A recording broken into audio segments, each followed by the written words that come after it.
mamaya, patay din kayo!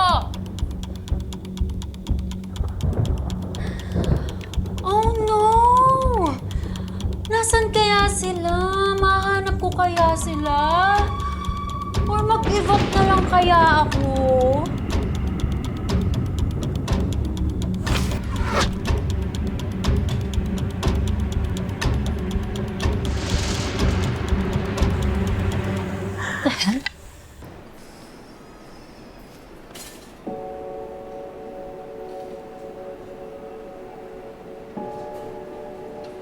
Dok.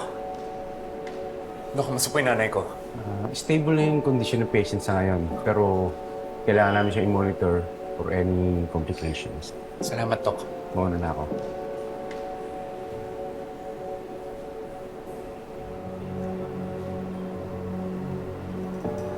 Inspektor.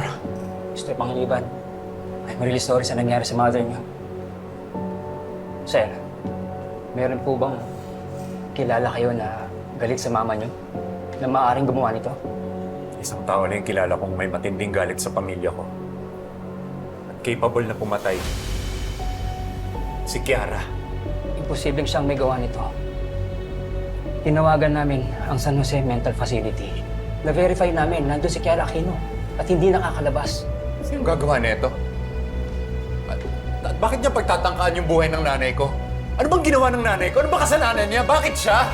Mr. Panganiban, wag po kayong maglala. Gagawin po namin ang lahat para mahanap ang suspect. Inspector Vergara, nakuha ko na po yung CCTV footage ng property.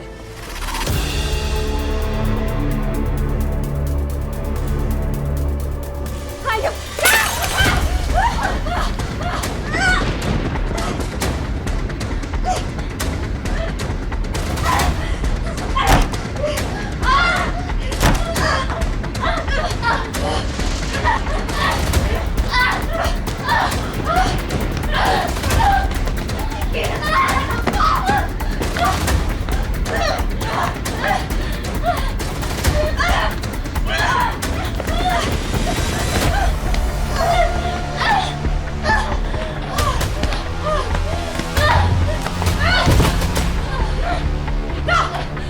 Ikaw dapat mamatay!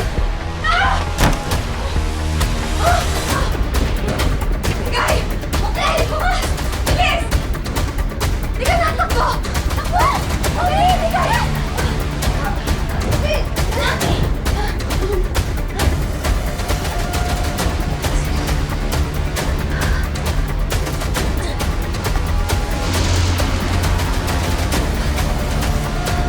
Vanessa!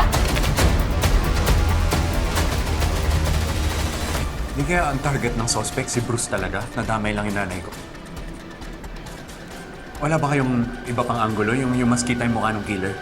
Merong isa pa akong camera sa sala. Tingnan natin. Si Trixie yan, ah. Kilala niyo yung babae. Oo. Ex ko yan eh. Ang akala ko nasa US siya. Ang sabi nila, umalis daw siya ng US after niya masave sa basement. May reason ba para ganti na mama niyo? O ang pamilya niyo? Si Vanessa. Bakit Mr. Panganiban? Nasa panganib ang pamilya ko. Kailangan niyo akong tulungan ng inspektor.